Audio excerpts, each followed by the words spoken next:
meva experiència ja em donava indicadors de que estava havent un problema en els joves, sobretot els adolescents entre 14 i 18 anys, però ara la pandèmia,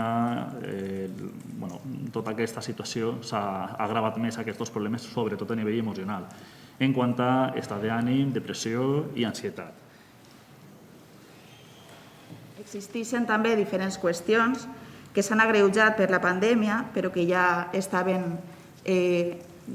trobaven damunt de la taula i que també disparen o mantenen aquestes situacions d'ansietat, d'apatia i de tristesa en molts casos. També varien segons els grups d'edat, però, per exemple, la por al contagi, el canvi en la forma de relacionar-se o de gaudir de l'oci, l'allargament de l'edat d'emancipació, la precarietat laboral i l'incertesa al voltant del seu futur són, entre altres qüestions, algunes de les causes que desestabilitzen el benestar psicològic dels nostres joves. Eliminar certes barreres que tenen, sobretot